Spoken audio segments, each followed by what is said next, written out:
जो इस्तीफा दिया है, उनका आरोप है कि आपके ही पार्टी के कुछ कार्यकर्ताओं से हाथ उठे। देखिए, ये जो सवाल आप पूछ रहे हैं, इस पे पार्टी के अंदर बातचीत हो जाएगी और उसका समाधान भी निकल जाएगा।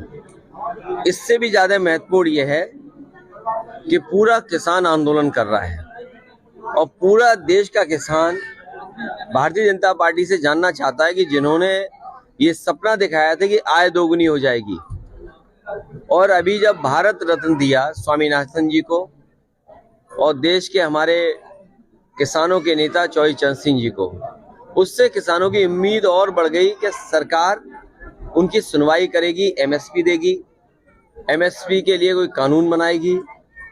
लेकिन जिस तरह सरकार का व्यवहार है, कीलें लगा देना, अगर वो निकल रहे हैं तो रोकने के लिए तमाम चीजों का इंतजाम कर देना, प्रशासन पूरी तरीके से पुलिस लगा करके आंसू गैस गोले चला करके उन्हें रोकना चाहती है। आखिरकार आप भारत रत्न एक तरफ दे रहे हैं और दूसरी तरफ किसानों को आप रोकना चाहते हैं, उनकी मांग नहीं मानना चाहते। आखिरकार भारतीय जनता पार्टी चाहती क्या है?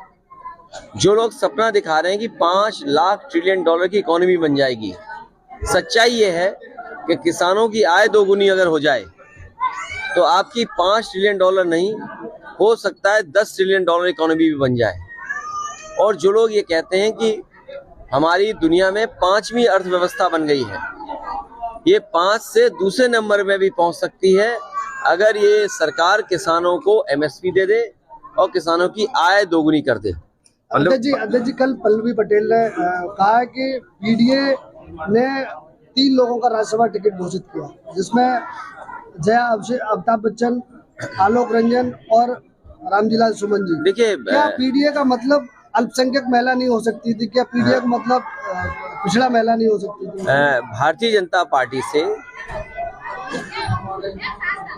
और भारतीय जनता पार्टी के लोग पीडीए से घबराए हुए हैं। भारतीय जनता पार्टी के लोग पीडीए से घबराए हुए हैं। जहां तक हमारे सहयोगी दल की बात है, मैं उम्मीद करता हूं कि पीडीए की लड़ाई को वो मजबूत करेंगे। और जहां तक पार्टी के निर्णय का सवाल है, आने वाले समय में तमाम सीटें आ रही हैं। अभी तो एमएलसी आना है, फिर राज्यसभा आना है, फिर एमएलसी आना है, तो ये पीडीए की लड़ाई कहाँ कमजोर हो रही है? लेकिन पल्लवी पटेल ने तो आपको पीडीए का वोट नहीं करेंगे। देखिए, पीडीए का साथ आना, पीडीए के साथ सबको एक साथ लग जाना, ये बड़ी लड़ाई है और ये बड़ी लड़ाई कोई आसानी से नहीं जीती जा सकती है। बड़ी लड़ाई में बहुत लोगों का साथ चाहिए होगा। पल्लवी पटेल कह रही हैं कि स्वामी प्रसाद मौर्य लगातार मेरे संपर्क में है। अरे कौन मायने निकाला जाए? अरे मैं देखो, तुम क्यों ऐसी बात कर रहे हो? अगला भारत रत्न किसी चैनल को भी मिलेगा।